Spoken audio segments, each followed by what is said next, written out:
Assalamualaikum warahmatullahi wabarakatuh. Berjumpa lagi dengan saya. Gimana kabarnya teman-teman? Semoga teman-teman dalam kondisi yang sehat, semakin membaik, dan terus membaik hingga menuju pulih ya. Amin ya robbal alamin. Oke teman-teman, untuk kesempatan kali ini masih membahas seputaran ya gangguan asam lambung dan anxiety berdasarkan pengalaman yang pernah saya alami ya teman-teman. Oke, untuk kesempatan kali ini saya membahas bagaimana kita itu sudah merasakan lambung itu enak ya teman-teman. Lambung itu sudah nggak bermasalah ya. Lambung itu sudah enak dibawa makan ya, sudah tidak mual, sudah tidak perih, sudah pokoknya lambung itu sudah terasa baikan ya. Tapi kenapa sensasi itu masih tetap muncul ya teman-teman ya. Oke, langsung saja dibahas ya teman-teman ya. Untuk sensasi-sensasi seperti itu ya teman-teman, sensasi yang keluar, sensasi yang timbul, tapi kita itu tidak merasakan sakit di perut ya teman-teman, tidak merasakan sakit di perut. Terus pokoknya perut itu di bagian perut, di bagian lambung itu merasa enak ya. Itu saya juga mengalaminya seperti itu ya teman-teman ya. Jadi sensasi yang timbul itu kan bukan hanya dari asam lambungnya saja ya teman-teman ya, bisa dari anxiety-nya ya teman-teman. Kalau kecemasan kita itu masih tinggi ya, kekhawatiran kita itu masih tinggi ya, terus pikiran-pikiran kita itu yang terlalu jauh memikirkan hal-hal yang belum tentu terjadi ya teman-teman ya, itu selalu kita pikirkan ya. Pokoknya intinya kecemasan yang tinggi, selalu berpikirnya itu yang jauh-jauh lah gitu ya teman-teman ya, yang berpikirannya itu yang hal-hal yang negatif gitu ya teman-teman, itu juga bisa memicu sensasi itu muncul ya teman-teman. Contohnya apa teman-teman? Contohnya begini, ketika lambung kita itu merasa sudah enak ya, sudah membaik ya, tapi entah kenapa ketika kita itu dengar kabar atau kita itu dengar sesuatu yang tidak nyaman di hati kita ya, itu menjadi pemicu ya teman-teman, itu menjadi pemicu. Dan terus tiba-tiba itu sensasi datang ya, yang lemes, yang terus dadanya sesek gitu ya, terus yang kepikiran gitu ya, terus jadi perasaannya itu jadi was-was, jadi takut lagi. Nah, itu seperti itu ya teman-teman ya.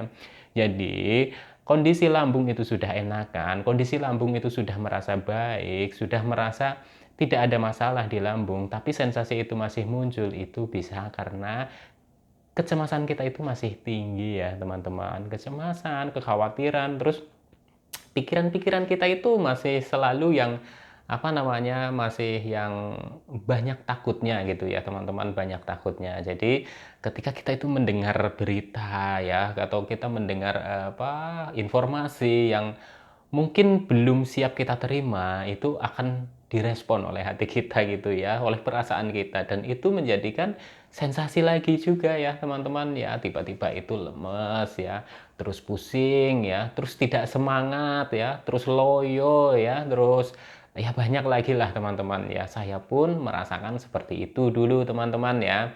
Tapi nggak usah khawatir teman-teman, memang kebanyakan ya, kebanyakan dari sumber-sumber di channel-channel YouTube juga ya, itu dulu saya juga mengikuti ya teman-teman ya, itu dulu saya mengikuti ya, memang untuk gangguan yang di lambung gitu ya, perut yang di apa itu biasanya itu membaik membaik ya, sudah kerasa membaik membaik, tapi untuk si anxiety-nya ya, untuk kecemasan yang berlebihnya ini itu belum ya teman-teman ya, maksudnya masih perlu dilatih terus gitu ya teman-teman. Jadi waktu itu saya juga menerapkannya gitu, seperti itu teman-teman. Walaupun lambung saya itu merasakan ya sudah enak, sudah baikan ya, tapi kecemasan yang berlebih ini ya, menurut saya itu juga belum belum belum bisa teratasi dengan maksimal. Karena apa teman-teman? Karena ketika mendengar berita, ketika mendengar informasi yang yang bisa memicu lah, intinya bisa memicu ya, informasi-informasi, contoh berita duka ya, atau berita tentang penyakit yang sama dengan yang kita rasakan gitu ya, gangguan yang sama dengan yang kita rasakan ya. Oh, ada kabar ini, itu orang ini, itu, dan itu masih memicu ya teman-teman, masih memicu, itu artinya kecemasan kita itu masih tinggi. Nggak usah khawatir teman-teman ya, seiring berjalannya waktu ya, kondisi kita sudah membaik ya, gangguan lambungnya sudah membaik ya, anxiety-nya juga nanti lama-kelamaan itu juga akan membaik ya teman-teman. Ini perlu berlatih ya, perlu berlatih. Yang saya jalani waktu itu juga berlatih teman-teman. Tidak semata-mata lambung udah enak, terus sensasi itu hilang semua. Ya enggak, itu perlahan ya teman-teman ya. Itu perlu proses ya. Dari mana dulu ya, hilangnya masing-masing orang biasanya akan berbeda teman-teman ya. Tapi biasanya ya, atau yang saya rasakan itu dari mulai sensasi fisik dulu itu mulai berkurang, mulai berkurang, mulai berkurang ya, tapi kecemasan masih ada teman-teman, kecemasan berlebihnya itu masih ada. Dan disitulah saya itu belajar lagi terus gitu ya, latihan lagi terus untuk mengendalikan kecemasan yang berlebih ya teman-teman. Yang tadinya saya nggak berani ke sana, saya coba latih untuk memberanikan diri ya. Hari ini gagal, besok coba lagi, besok masih gagal, besok coba lagi. Nah itu seperti itu teman-teman. Terus untuk mendengarkan berita-berita yang serem, berita-berita yang horor, maksudnya berita-berita yang kabar-kabar yang kabar duka ya, apalagi kabar dukanya itu berhubungan dengan gangguan yang kita alami ya teman-teman, itu biasanya langsung memicu itu. Langsung memicu, langsung lemas, langsung sesek, langsung tak berdaya, loyo dan sebagainya. Tapi kalau kita berlatih terus ya, ya minimal kita hindari dulu lah ya, hindari dulu kalau ada apa namanya berita-berita yang seperti itu, nggak usah kita ini apa namanya, nggak usah kita simak dulu lah, udah alihkan lagi dengan kita itu nonton yang lainnya saja dulu teman-teman ya, nonton yang lainnya saja dulu gitu ya, sampai dengan benar-benar kita itu mempunyai mental yang kuat ya. Nanti lama-kelamaan ya sensasi-sensasi muncul, sensasi-sensasi yang muncul ya, ya mau digimanain lagi teman-teman. Itu memang sudah bagian dari diri kita ya teman-teman ya, dari diri kita yang sedang mengalami gangguan asam lambung dan anxiety teman-teman. Yaitu kalau kita itu belum membaik ya, sensasi itu akan muncul lagi dan muncul lagi ya. Kenapa saya bilang begini? Karena kita itu ya perlu berlatih untuk apa teman-teman? Untuk menghadapi gangguan ini, untuk mengendalikan gangguan ini ya. Nanti lama-kelamaan ya teman-teman, itu akan terbiasa ya, akan terbiasa. Jadi nanti sudah timbul yang namanya cuek gitu ya. Wow, lambung saya sudah enakan ya. Ada sensasi cuek saja. Lama-lama bodoh amat kayak gitu ya teman-teman. Wah, muncul bodoh amat lah gitu kan. Udah berpikir yang positif saja, berpikir yang positif saja, kayak gitu. Akhirnya kita bicara dalam hati, ini sensasi datang, bodo amat lah gitu. Itu nanti lama-kelamaan itu kita yang menang teman-teman, kita yang menang menghadapi sensasi itu, kita yang menang gitu ya. Asalkan kita itu terus berlatih, berlatih, dan terus berlatih ya teman-teman ya.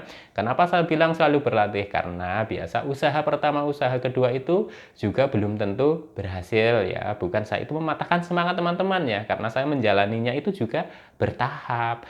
Nah, disinilah itu perlu saya itu menyampaikan bahwa kenapa harus berlatih? Karena sekali gagal ya, itu harus dicoba lagi. Jadi kita belajar dari gagalnya itu teman-teman. Dari gagalnya, oh iya, kenapa saya nggak berani ke sana? Oh iya, kenapa saya belum juga berani ke sana gitu ya. Sudah di tengah perjalanan saya gagal. Kita amati kenapa gagalnya. Oh, saya masih memikirkan terlalu takut atau apa. Nah, itu kita belajar dari situ teman-teman ya. Memang ini perlu proses ya. Kita itu perlu yang apa namanya, sabar lah teman-teman ya, sabar ya. Memang susah sih, memang susah. Kalau hanya dengar kata-kata sabar, sabar itu memang kayaknya gampang yang ngucapinnya sabar, sabar. Tapi memang benar teman-teman. Karena apa? Karena memang kita itu harus sabar menjalaninya, karena perubahan itu juga tidak instan. Perubahan itu secara bertahap, teman-teman ya, bertahap. Karena saya juga seperti itu dulu. Intinya, kuncinya ya teman-teman, kita itu jangan malas-malas untuk berlatih ya. Insya Allah teman-teman itu nanti juga akan membaik ya, diiringi dengan berkurangnya sensasi, hilang timbul lagi ya, hilang timbul lagi, lama-lama makin jarang dan makin jarang ya, semakin membaik ya, dan menuju pulih ya, amin ya rabbal alamin. Oke teman-teman ya, untuk kesempatan kali ini saya sudahin dulu ya teman-teman, sudah malam saya sempatkan bikin video ini malam-malam ya. Maaf kalau penerangannya kurang bagus ya teman-teman ya.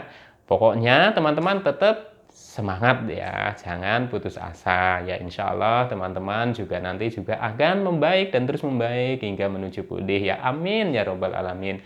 Semoga video saya itu memotivasi teman-teman, minimal saya bisa menemani teman-teman dalam menghadapi gangguan asam lambung dan anxiety ya. Salam sehat jasmani dan rohani. Wassalamualaikum warahmatullahi wabarakatuh.